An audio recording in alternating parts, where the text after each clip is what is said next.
C'est un témoignage assez édifiant, celui d'un ressortissant chinois réfugié dans notre île. Tuan dit avoir été pris à partie alors qu'il informait les citoyens réunionnais des crimes perpétrés par le pouvoir dans son pays. Il affirme aussi avoir échappé au trafic d'organes. Son récit recueilli par Marie-Ange Frassati et Jean-Claude Toyer.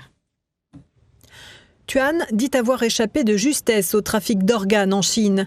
Parce qu'il le dénonce et écorne au passage l'image de son pays, il se dit aujourd'hui victime de représailles, ici même à La Réunion. Il y a 3 jours, Tuan aurait été agressé par un commerçant chinois du tampon, un vieil homme qui aurait saccagé son stand. Il m'a pris en photo, il est revenu, m'a invectivé et a essayé de me frapper, comme ça. Moi j'ai essayé de l'éviter parce que c'était un vieil homme, je ne voulais pas me battre avec lui et il a détruit mon matériel, à coups de pied. Il y a quelques Chinois vivant à La Réunion qui conservent des relations avec le gouvernement parce qu'ils subventionnent leur association.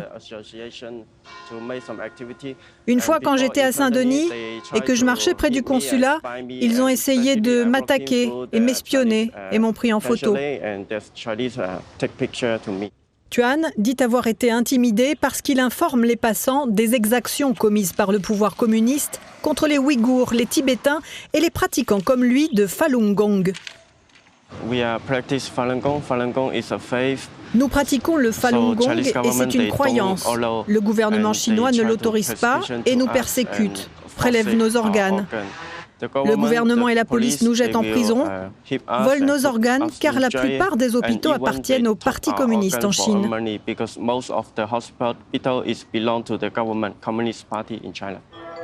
Le Falun Gong, c'est un mouvement spirituel qui émerge en 1992. À travers des postures favorisant la circulation et le bien-être, les pratiquants méditent et cheminent vers la vérité, la bienveillance et la patience. D'abord encouragé par le Parti communiste, le Falun Gong est interdit en 1999. Trop populaire au goût du pouvoir, le nombre de pratiquants dépasse celui des membres du parti. Ils craignent qu'il ne constitue un contre-pouvoir. Tuan affirme avoir été arrêté, dénoncé sans doute par le voisinage, car il continue à pratiquer la discipline en famille.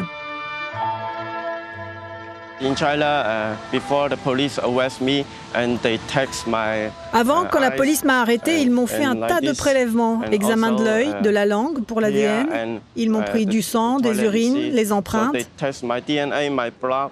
C'est dans le but de prendre mes organes. Et ils ont aussi espionné mon téléphone et coupé Internet. Accompagné de sa traductrice, Tuan a déposé plainte contre le commerçant qui a saccagé son stand. Il espère que les caméras du centre-ville auront enregistré la scène et souhaiterait un plus grand soutien de la part de la communauté chinoise de La Réunion.